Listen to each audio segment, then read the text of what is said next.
Hello everyone, welcome to dream academy. आज इस lecture में हम क्लास 9 साइंस के चैप्टर नंबर 1 का लेक्चर नंबर 3 डिस्कस करेंगे। हमने लास्ट लेक्चर में देखा कि स्टेट ऑफ मैटर में सॉलिड, लिक्विड और गैस में किस तरह से डिफरेंसेस हैं। कंस्टिट्यूएंट पार्टिकल्स के बेस पे हमने देखा कि सॉलिड के पार्टिकल्स एक दूसरे के काफ़ी क्लोज होते हैं, लिक्विड के पार्टिकल्स सॉलिड के पार्टिकल्स के कंपैरिजन में थोड़े से दूर होते हैं और गैस के पार्टिकल्स एक दूसरे से काफ़ी दूर होते हैं। साथ ही हमने कुछ और प्रॉपर्टीज़ के बेस पे भी डिफरेंस देखा हुआ है। वो सारे कॉन्सेप्ट्स, सारे प्रॉपर्टीज़ आपके लिए काफ़ी इंपॉर्टेंट है, यूज़फुल है। इवन हम आज के लेक्चर में भी उन प्रॉपर्टीज़ को यूज़ करने वाले हैं, तो ध्यान में रखिएगा, उन सारे प्रॉपर्टीज़ को माइंड में लेके चलना है। आज हम देखने वाले हैं क्या स्टेट ऑफ मैटर चेंज हो सकते हैं। Can matter change it's state, यह है हमारा आज का टॉपिक। तो चलिए स्टार्ट करते हैं आज के टॉपिक को। Can matter change it's state, यह हमारा एनसीईआरटी का टॉपिक है। क्या मैटर के स्टेट चेंज हो सकते हैं? बिल्कुल हो सकते हैं। So here we can write yes.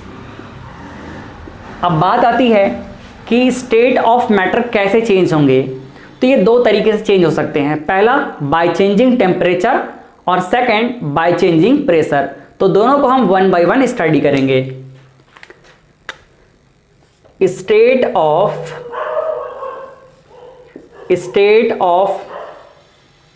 matter can be changed by two ways। First तरीका क्या है? फर्स्ट तरीका है by changing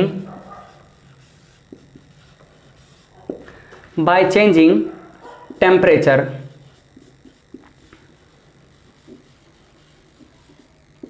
इसको हम शॉर्ट में T से रिप्रेजेंट कर लेते हैं। तो अब हमें समझना है कि टेम्परेचर में चेंज होने से स्टेट ऑफ मैटर में कैसे चेंज होगा। टेम्परेचर चेंज का मतलब क्या है? हीट में चेंज करना। हीट इंक्रीज करना मतलब टेम्परेचर इंक्रीज होना, हीट को कम करना मतलब टेम्परेचर को रिड्यूस करना। लेट सपोज हमारे पास कोई मैटर सॉलिड स्टेट में है, ये हमारे पास मैटर सॉलिड स्टेट में है। अब अगर हम चाहते हैं कि ये लिक्विड में चेंज हो जाए या फिर गैस में चेंज हो जाए तो क्या करना पड़ेगा? उसके लिए हमको कंस्टिट्यूएंट पार्टिकल्स के पोजीशन को ध्यान में रखना पड़ेगा। सॉलिड के अंदर इनके पार्टिकल्स एक दूसरे के काफी क्लोज होते हैं। अगर इनके पार्टिकल्स को थोड़ा सा दूर कर दे तो क्या बन जाएंगे? लिक्विड। और थोड़ा और दूर कर देंगे तो क्या बन जाएंगे? गैस बन जाएंगे। समझ आया? अब ये पार्टिकल्स दूर कैसे होंगे? By the help of temperature, ये हमको समझना है।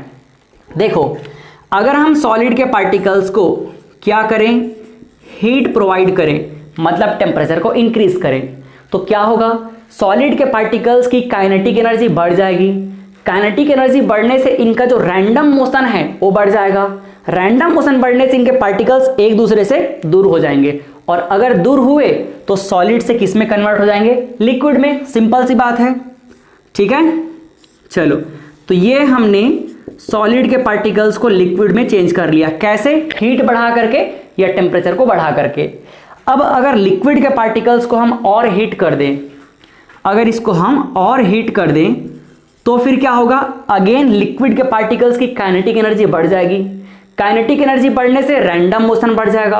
रैंडम मोशन बढ़ने से इनके पार्टिकल्स फिर से और दूर हो जाएंगे। और दूर हो गए, इसका मतलब क्या है? अब ये गैस में चेंज हो गए। समझ आया? तो सॉलिड के पार्टिकल्स दूर हुए तो लिक्विड बन गए, लिक्विड के पार्टिकल्स दूर हुए तो गैस बन गए। क्लियर है? और ये कैसे हुआ? हीट बढ़ाने पे। अगर देखो हम सॉलिड के पार्टिकल्स को एक ही बार में ज्यादा हीट कर दे तो वो डायरेक्ट गैस में भी चेंज हो सकता है। इस तरह से ये डायरेक्टली ही क्या हो जाएगा? चलो इसको नीचे लिख लेता हूं मैं। हीट को हीट करने पे डायरेक्टली सॉलिड जो है गैस में चेंज हो सकता है।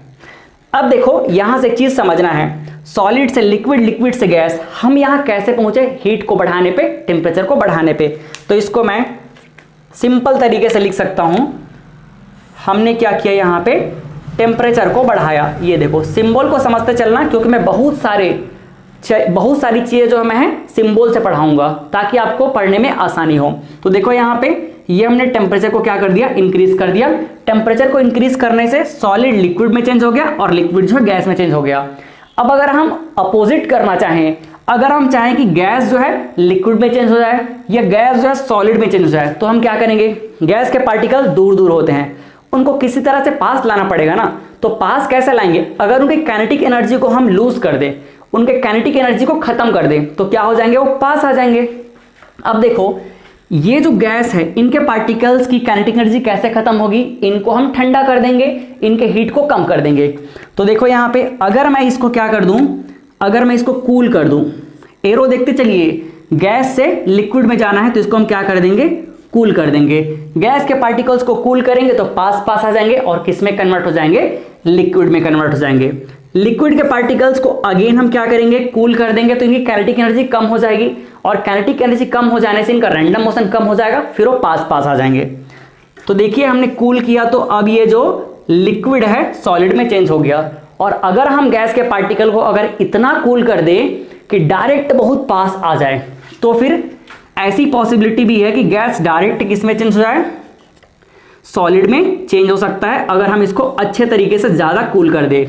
ड्राई आइस जो होता है, जिसको हम लोग सॉलिड CO2 कहते हैं, वो इसी तरीके से बनता है। जब CO2 गैस को हम लोग काफी ज्यादा ठंडा कर देते हैं तो वो सीधे ही सॉलिड CO2 में कन्वर्ट हो जाता है, जिसको हम लोग ड्राई आइस कहते हैं। तो ध्यान में रखिएगा, हालांकि इसको हम लोग आगे और डिटेल में पढ़ेंगे, बट ध्यान में रखिए कि CO2 गैस को हम लोग ज्यादा कूल करते हैं तो वो सीधे सॉलिड में कन्वर्ट हो जाता है, जिसको हम लोग ड्राई आइस कहते हैं।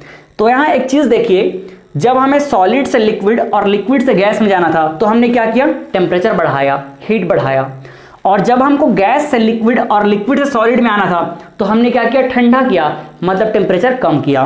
तो इसको भी मैं लिख लेता हूं, यहां पे देखो ये हमने क्या कर दिया, यहां टेम्परेचर को कम कर दिया। क्लियर है। अब इसको हम एक एग्जांपल समझते हैं। जैसे ये हमारे पास है आइस, जो सॉलिड फॉर्म में होता है। आइस को जब हम क्या करते हैं, हीट करते हैं, टेम्परेचर बढ़ाते हैं, तो ये किस में कन्वर्ट हो जाता है, ये कन्वर्ट होता है वाटर में। और जब हम वाटर को क्या करते हैं, अगेन हीट करते हैं, बॉईल करते हैं, तो ये किस में कन्वर्ट होता है, ये कन्वर्ट हो जाता है सीधे ही वेपर में, वाटर के वेपर में। वेपर मतलब क्या है, गैसियस फॉर्म। ठीक है। तो यहां से ये चीज तो हम लोग डेली लाइफ में ही देखते हैं। आइस को अगर हीट मिला तो ये वाटर में कन्वर्ट हो गया, मतलब लिक्विड फॉर्म में, और वाटर को हीट मिला तो ये वेपर फॉर्म में कन्वर्ट हो गया, मतलब गैसियस फॉर्म में। ठीक है। ये वाटर क्या है, लिक्विड फॉर्म है, और ये वेपर क्या है, गैस फॉर्म है। इसके अपोजिट अगर वेपर को हम क्या कर देंगे, कूल कर देंगे, वेपर को अगर हम क्या कर देंगे, कूल कर देंगे, ये देखो अगर हम वेपर को कूल कर देंगे तो ये किस में कन्वर्ट हो जाएगा, वाटर में। और वाटर को कूल कर देंगे, फ्रिज कर देंगे, फ्रिज के अंदर में रख देंगे, तो देखो ये क्या हो जाएगा, ये फिर से वापस आइस में कन्वर्ट हो जाएगा। तो ये इसका पूरा एग्जाम्पल है। अब देखो हम चलते हैं सेकंड तरीके में। पहले तरीके में आई थिंक अब कोई प्रॉब्लम नहीं होगा। टेम्परेचर बढ़ाने से सॉलिड लिक्विड और गैस में चेंज होगा, और टेम्परेचर कम करने से गैस लिक्विड और सॉलिड में इस सीक्वेंस में चेंज होगा। अब सेकंड तरीका हम देख लेते हैं, इसको मैं थोड़ा सेपरेट कर लेता हूं। सेकंड हम देखने वाले हैं बाय चेंजिंग प्रेशर। प्रेशर को हम P से रिप्रेजेंट कर लेते हैं। तो प्रेशर में चेंज करने का मतलब क्या है, कंप्रेस करना। प्रेशर बढ़ाना मतलब कंप्रेस करना। तो हम किसको कंप्रेस कर सकते हैं, गैस को सबसे ज्यादा कंप्रेस कर सकते हैं, क्योंकि उसके मॉलिक्यूल्स काफी दूर दूर होते हैं। फिर थोड़ा सा लिक्विड को कंप्रेस कर सकते हैं, और सॉलिड को तो लगभग कंप्रेस नहीं कर सकते। जरा समझिएगा, ये हमारे पास है गैस के पार्टिकल्स। मैटर कौन से फॉर्म में है, गैस फॉर्म में है। तो गैस के पार्टिकल्स काफी दूर दूर होते हैं, अगर उनको हम कंप्रेस करके पास ले आए तो क्या हो जाएगा, वो लिक्विड में चेंज हो जाएगा। तो ये देखिए हमने गैस के पार्टिकल्स का प्रेशर बढ़ाया, कंप्रेस किया, तो लिक्विड में चेंज हो गए। और लिक्विड को अगर हम कंप्रेस करेंगे तो फिर ये सॉलिड में चेंज हो जाएंगे। तो प्रेशर को इंक्रीज करने पे ये है स्टेट ऑफ मैटर का ऑर्डर। क्लियर है? हमने प्रेशर बढ़ाया, गैस का प्रेशर बढ़ाया तो लिक्विड में चेंज हो गए, और लिक्विड का प्रेशर बढ़ाया तो सॉलिड में चेंज हो गए। इसके जस्ट अपोजिट भी कर सकते हैं। अगर हमको सॉलिड से लिक्विड में आना है तो हम क्या करेंगे, सॉलिड से लिक्विड में आने के लिए प्रेशर कम कर देंगे, फिर लिक्विड से गैस में आने के लिए अगेन प्रेशर कम कर देंगे। तो ये देखिए, अगर हम सॉलिड से गैस की तरफ चलते हैं तो हमको क्या करना पड़ेगा, प्रेशर को कम करना पड़ेगा। क्लियर बात है? तो यहां हमने टेम्परेचर और प्रेशर दोनों का ही इफेक्ट देख लिया। क्या समझा? अगर हम टेम्परेचर के बेस पे देखें तो टेम्परेचर इंक्रीज करेंगे तो सॉलिड से लिक्विड और लिक्विड से गैस में चले जाएंगे। क्लियर है? अगर टेम्परेचर कम करेंगे तो गैस से लिक्विड और लिक्विड से सॉलिड में आ जाएंगे। टेम्परेचर और प्रेशर में बिल्कुल अपोजिट रिलेशन है। अगर हम क्या करेंगे, प्रेशर बढ़ा देंगे तो गैस से लिक्विड और लिक्विड से सॉलिड में चले जाएंगे, और प्रेशर कम कर देंगे तो सॉलिड से लिक्विड और लिक्विड से गैस में आ जाएंगे। तो यहां से एक चीज क्लियर हो गया है। यहां से क्या बात क्लियर हो गई है? यहां से क्लियर है कि प्रेशर और टेम्परेचर में अपोजिट रिलेशन है। क्लियर है? जो चीजें प्रेशर बढ़ाने पे हो रही है वो चीजें टेम्परेचर कम करने पे भी हो रही है। मैं अब इन दोनों को रिलेट करके लिखता हूं ताकि आपके लिए मेमोराइज करना आसान हो जाए। देखिए यहां पे ये हमारे पास है क्या, सॉलिड स्टेट, फिर सॉलिड से हम चले गए कहां, लिक्विड स्टेट, फिर लिक्विड से हम चले गए कहां, गैस स्टेट में। क्लियर है? देखो, सॉलिड से लिक्विड और लिक्विड से गैस, और वापस आ जाते हैं गैस से लिक्विड और लिक्विड से ये सॉलिड में। अब बताओ, मैं थोड़ा सा इसको पहले क्या करता हूं, कवर कर देता हूं। इसको मैंने कवर कर दिया। ठीक है? अब देखो, सॉलिड से लिक्विड और लिक्विड से गैस में जाने के लिए हमको क्या क्या करना पड़ेगा। अगर हम टेम्परेचर की बात करें तो हमको टेम्परेचर को इंक्रीज करना पड़ेगा। देखिए, अगर हम इस फ्लो में जाना चाहें सॉलिड से लिक्विड और लिक्विड से गैस में, तो हमको क्या करना पड़ेगा, टेम्परेचर बढ़ाना पड़ेगा, क्योंकि मॉलिक्यूल्स तभी तो दूर दूर जाएंगे ना। तो हम टेम्परेचर को बढ़ाकर भी इस काम को कर सकते हैं। और अगर हमको प्रेशर के बेस पे करना है तो ये सेम काम हम प्रेशर को कम करके भी कर सकते हैं। क्लियर है? तो हम या तो टेम्परेचर बढ़ा देंगे या प्रेशर कम कर देंगे, दोनों चीज से सेम काम होने वाला है। क्लियर? अब देखो, अगर हमको गैस से लिक्विड और लिक्विड से सॉलिड में आना है तो हमें क्या करना पड़ेगा, टेम्परेचर को कम कर देना पड़ेगा। तो देखिए यहां पे पहले अगर मैं टेम्परेचर के बेस से बात करूं तो टेम्परेचर हम क्या कर देंगे, कम कर देंगे। टेम्परेचर कम करने से पास पास आ जाएंगे। और अगर हम प्रेशर से इस काम को करना चाहें तो प्रेशर को क्या कर देंगे, इंक्रीज कर देंगे। समझ आया?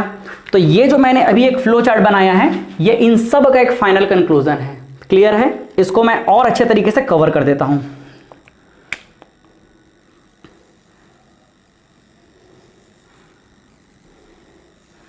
ठीक है? तो ये जो चीज है ध्यान में रखिएगा, इस पे आपको कभी भी क्वेश्चन पूछा जा सकता है, और इसके कॉन्सेप्ट तो हमेशा आपको काम आने ही आने हैं। तो हमने अभी समझा कि किस तरह से हम सॉलिड, लिक्विड और गैस को एक दूसरे में चेंज कर सकते हैं। इसके बाद हम देखेंगे कि इन तीनों के आपस में जो इंटर कन्वर्जन है उसको हम किस तरह से डिफाइन करते हैं। तो पहला आप इसको नोट कर लीजिए, देन हम देखते हैं आगे के टॉपिक्स। अब अगला टॉपिक हम देखने वाले हैं inter conversion of 3 states of matter. Matter के 3 स्टेट, सॉलिड, लिक्विड, गैस, किस तरह से एक दूसरे में चेंज होते हैं ये तो हमने अभी समझ लिया। अब हम देखेंगे अगर ये चेंज हो रहे हैं तो इनको हम क्या क्या नेम से रिप्रेजेंट करते हैं। चलिए अगला टॉपिक है inter conversion of 3 states of matter।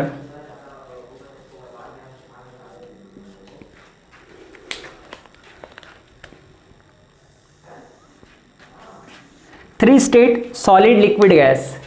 First हम सॉलिड से स्टार्ट करते हैं। ये हमारे पास है सॉलिड स्टेट। सॉलिड स्टेट को हम चाहें तो फर्स्ट लिक्विड में चेंज कर सकते हैं। कैसे चेंज करेंगे? या तो हीट करके या प्रेशर को कम करके। ये तरीका हमने पढ़ लिया है। तो जब सॉलिड लिक्विड में चेंज होगा तो इस प्रोसेस को हम क्या कहते हैं?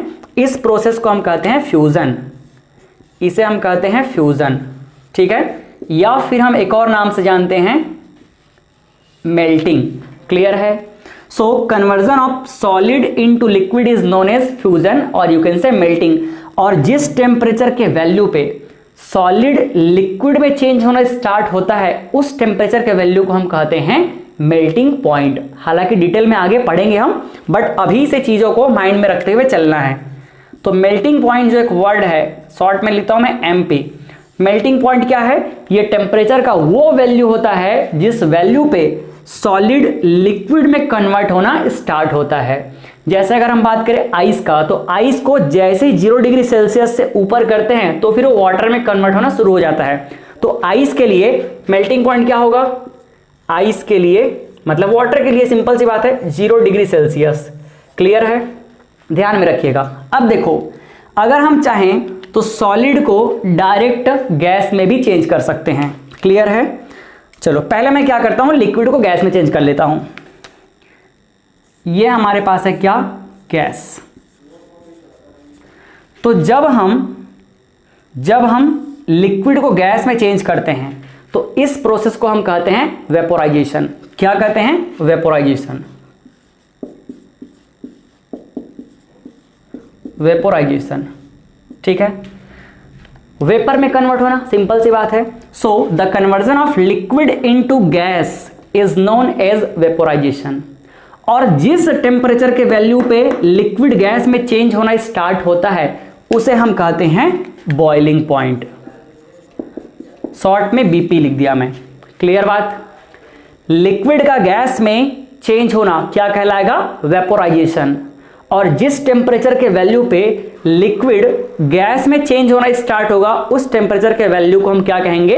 Boiling point. जैसे वाटर को अगर हम वेपर में कन्वर्ट करें, गैस में कन्वर्ट करें, तो ये कब शुरू होता है? ये होता है 100 डिग्री सेल्सियस पे। तो 100 डिग्री सेल्सियस क्या हो जाएगा? वाटर का बॉइलिंग पॉइंट। किसके लिए? वाटर के लिए। क्लियर बात? तो दो इंपॉर्टेंट चीज आपको समझ में आ गया, मेल्टिंग पॉइंट और बॉइलिंग पॉइंट। मेल्टिंग पॉइंट क्या होता है? जिस टेम्परेचर पे सॉलिड लिक्विड में चेंज होना स्टार्ट होता है उसे हम बोलते हैं मेल्टिंग पॉइंट। और जिस टेम्परेचर पे लिक्विड गैस में कन्वर्ट होना स्टार्ट होता है उसे हम बोलते हैं बॉइलिंग पॉइंट। क्लियर है? वाटर का हमने एग्जांपल लेके देखा। वाटर के लिए क्या होता है? मेल्टिंग पॉइंट 0 डिग्री सेल्सियस, और वाटर के लिए बॉइलिंग पॉइंट क्या होता है? 100 डिग्री सेल्सियस। क्लियर बात? अब देखो, अगर हम चाहें तो सॉलिड को डायरेक्ट ही ज्यादा हीट करके गैस में चेंज कर सकते हैं। क्लियर है? देखो यहां पे, अगर हम चाहें तो सॉलिड को डायरेक्ट गैस में चेंज कर सकते हैं। जैसे कैम्फर वगैरह है, कैम्फर है, मेंथॉल है, ये सारे जो मटेरियल हैं ये क्या होते हैं? गैस से सॉलिड से सीधे ही गैस में चेंज हो जाते हैं। और इस प्रोसेस को हम क्या कहते हैं? इस प्रोसेस को हम कहते हैं सब्लिमेशन। सब्लिमेशन, ठीक है, तो इसको भूलना नहीं है। सब्लिमेशन क्या है? Sublimation is a process of conversion of solid into directly gas. बिना लिक्विड में चेंज हुए जब सॉलिड सीधे ही गैस में चेंज हो जाए तो उस प्रोसेस को हम क्या कहते हैं? सब्लिमेशन कहते हैं। सब्लिमेशन कहते हैं, ध्यान में रखिएगा, ठीक। अब देखो उल्टा चलते हैं। अब हम चाहें तो गैस को डायरेक्ट सॉलिड में भी चेंज कर सकते हैं। क्लियर है? चलो अब इसको मैं रेड मार्कर से लिखता हूं। गैस को जब हम डायरेक्ट सॉलिड में चेंज कर देंगे तो इस प्रोसेस को हम क्या कहेंगे? डिपोजिशन। डिपॉजिट होना, तो डिपोजिशन। हालांकि कभी कभी बुक में इसको सब्लिमेशन भी लिख देता है, तो डिपोजिशन को अगर कभी सब्लिमेशन लिख दे तो आप घबराना नहीं, दोनों का मतलब लगभग सेम होता है। तो गैस का डायरेक्ट सॉलिड में चेंज होना क्या कहलाएगा? डिपोजिशन। और ये चेंज कैसे होगा? गैस को अगर सॉलिड में चेंज करना है तो सिंपल सी बात है, या तो ठंडा कर दो या तो प्रेशर को बढ़ा दो, ठीक, या तो टेम्परेचर कम कर दो या प्रेशर को बढ़ा दो, दोनों तरीके से। अब देखो, हम चाहें तो गैस को लिक्विड में भी चेंज कर सकते हैं ना। तो देखो इसको हम क्या बोलेंगे? जब गैस लिक्विड में चेंज होगा तो इसको हम बोलेंगे कंडेंसेशन। क्लियर है? चलो इसको भी लिख देता हूं मैं।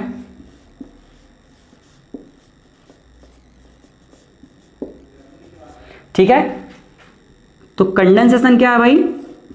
Condensation is a process of conversion of gas into liquid. Gas का लिक्विड में कन्वर्ट होना क्या कहलाएगा? कंडेंसेशन कहलाएगा। ठीक है। और इसको कन्वर्ट कैसे करेंगे गैस को लिक्विड में? या तो हम टेम्परेचर को कम कर देंगे या प्रेशर को इंक्रीज कर देंगे। आपके रिवीजन के लिए मैं इसको बार बार बोल रहा हूं। ठीक है। अब देखो, लिक्विड को सॉलिड में चेंज कर रहा है, तो ये कैसे होगा? फिर से टेम्परेचर को या तो कम कर देंगे या प्रेशर बढ़ा देंगे, उससे लिक्विड किस में चेंज हो जाएगा? सॉलिड में। तो देखिए यहां पे चेंज तो करना हमको आता ही है। अब हम क्या देख लेते हैं, जब ये लिक्विड सॉलिड में चेंज होगा तो इसको क्या बोलेंगे? इसको हम बोलेंगे सॉलिडिफिकेशन। सॉलिडिफिकेशन, या फिर सॉलिडिफिकेशन के साथ साथ हम एक और वर्ड से रिप्रेजेंट करते हैं, एक और वर्ड से जानते हैं, फ्रीजिंग। फ्रीजिंग, फ्रीजिंग इसलिए क्योंकि वाटर को हम लोग क्या करते हैं? फ्रिज के अंदर रखते हैं और वो सॉलिड में कन्वर्ट हो जाता है आइस पे, तो फ्रीजिंग ही तो हुआ ना। ठीक है। तो ध्यान में रखिएगा, लिक्विड का सॉलिड में कन्वर्ट होना क्या कहलाएगा? सॉलिडिफिकेशन। तो ये जो हमने एक डायग्राम के फॉर्म में जो समझा है, आपको इसको ध्यान में रखना है। आज इसको हो सकता है पहली बार पढ़ रहे हो और इसको आखिरी बार समझ के बिल्कुल दिमाग में रख लो। ठीक है। तो हमने सारा चीज पढ़ लिया, इसको एक बार मैं और आपको रिवीजन देता हूं। देखो, सॉलिड को जब लिक्विड में चेंज करेंगे तो उस प्रोसेस को हम क्या बोलेंगे? फ्यूजन कहेंगे या मेल्टिंग कहेंगे। लिक्विड को जब गैस में चेंज करेंगे तो उस प्रोसेस को हम क्या कहेंगे? वेपोराइजेशन कहेंगे। और जिस टेम्परेचर के वैल्यू पे लिक्विड गैस में चेंज होगा उसे हम कहेंगे बॉइलिंग पॉइंट। सिमिलरली जिस टेम्परेचर के वैल्यू पे सॉलिड लिक्विड में चेंज होगा उसे हम क्या कहेंगे? Melting point. ठीक। अगर हम सॉलिड को डायरेक्ट गैस में चेंज करना चाहें तो उस प्रोसेस को हम क्या कहते हैं? उस प्रोसेस को हम कहते हैं सब्लिमेशन। ठीक है। अब अपोजिट आ जाओ, अगर हम गैस को डायरेक्टली सॉलिड में चेंज कर दें बिना लिक्विड में चेंज किए तो इस प्रोसेस को हम कहते हैं डिपोजिशन, या कभी कभी इसको सब्लिमेशन भी कह देता है बुक। दूसरा देखो, गैस को अगर हम लिक्विड में चेंज कर दें तो इसे हम क्या बोलते हैं? कंडेंसेशन। हमारे जो भी रिवर है, पॉन्ड है, इसके जो वाटर है वेपर बन के कहां जाते हैं? ऊपर जाते हैं एटमॉस्फेयर से ऊपर और क्लाउड का फॉर्मेशन करते हैं। तो किस प्रोसेस से होता है? वो इसी प्रोसेस से होता है। जो गैस पार्टिकल जाते हैं ऊपर वो कंडेंसेट हो जाते हैं और लिक्विड में कन्वर्ट होते हैं, फिर बाद में वही बारिश के साथ नीचे आते हैं। अब देखो, लिक्विड का सॉलिड में चेंज होना क्या कहलाएगा? सॉलिडिफिकेशन या फिर फ्रीजिंग। क्लियर है? तो आज के लेक्चर में हम इतना ही पढ़ते हैं, इसको अच्छे से आप रिवीजन कीजिए। मिलते हैं अगले लेक्चर में, तब तक के लिए बाय बाय, गुड डे।